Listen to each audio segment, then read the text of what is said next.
मगाशी जे म्हणलं की माझं पहिलं गाणं यांनी रेकॉर्ड केलं, तर मी तेवढा तो की मी इतका लहान आहे आणि त्यांनी मला इतकं सुरुवातीपासून बघितलं, तर तो एक मी हट्ट म्हणा किंवा काही म्हणा की एक पिकं करपलं थोडंसं प्लीज म्हणे माझ्यासाठी. पीक करपलं पक्षी दूर देशी गेलं, पीक करपलं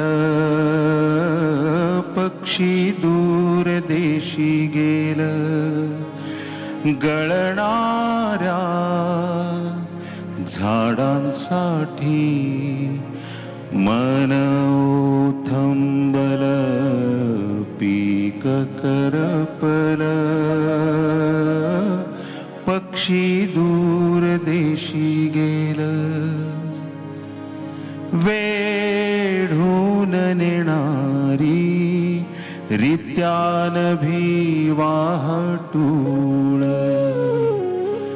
आसमंत वेटाळून काळजाची कळ, आसमंत वेटाळून काळजाची कळ, पीक करपलं पक्षी दूर देशी गेलं.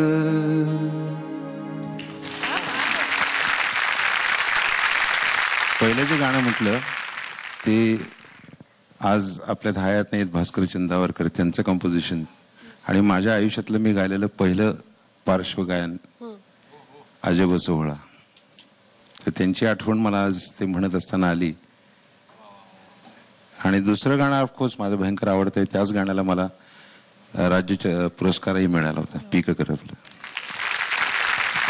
मला सगळ्या स्पर्धकांना सांगायचं की म्हणजे तुमचं अंतिम ध्येय काय असलं पाहिजे, तर आत्ता आपल्याला दिसलं समोर. म्हणजे मी त्यांना इतकं जुनं गाणं, त्यांच्या आयुष्यातलं पहिलं त्यांनी प्लेबॅक दिलेलं गाणं मी त्यांना आत्ता गायला सांगितलं आणि एका सेकंदात त्यांनी सुरू केलं ते गाणं. त्यानंतर सलीलने रिक्वेस्ट केली, सूर हा बघ तो बघ, काहीही नाही, इमिजिएटली सच्चा कलाकार ज्याला म्हणतो ते उदाहरण आपल्या समोर आहे.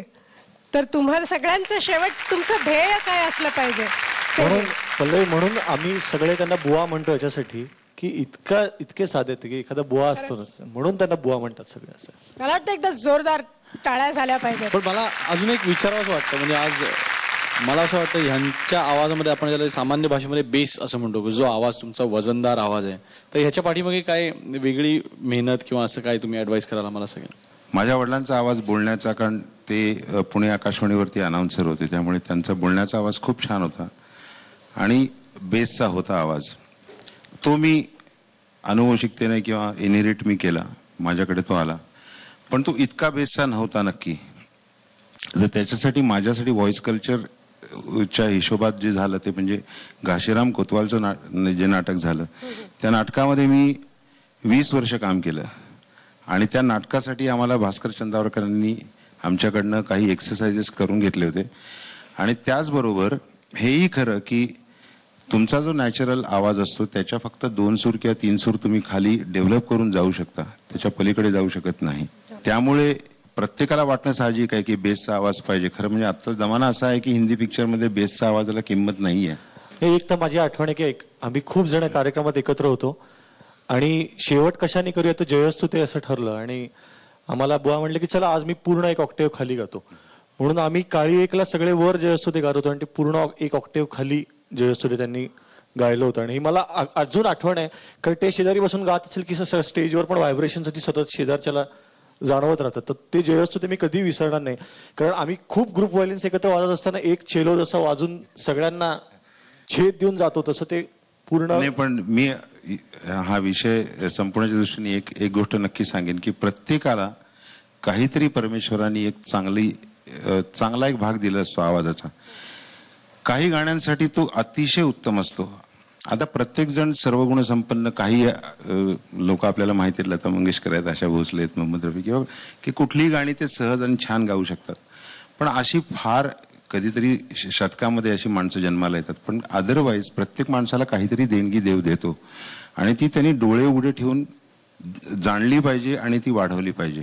आता समजा मी बेसचा आवाज वाढवला, तसं प्रत्येक ह्या 10 लोकांना काही ना काहीतरी एक विशेषता देवानी दिलेली आहे, ती त्यांनी कॉपी करण्यात न घालवता स्वतःची स्वतः जपून ती वाढवली पाहिजे असं मला वाटतं.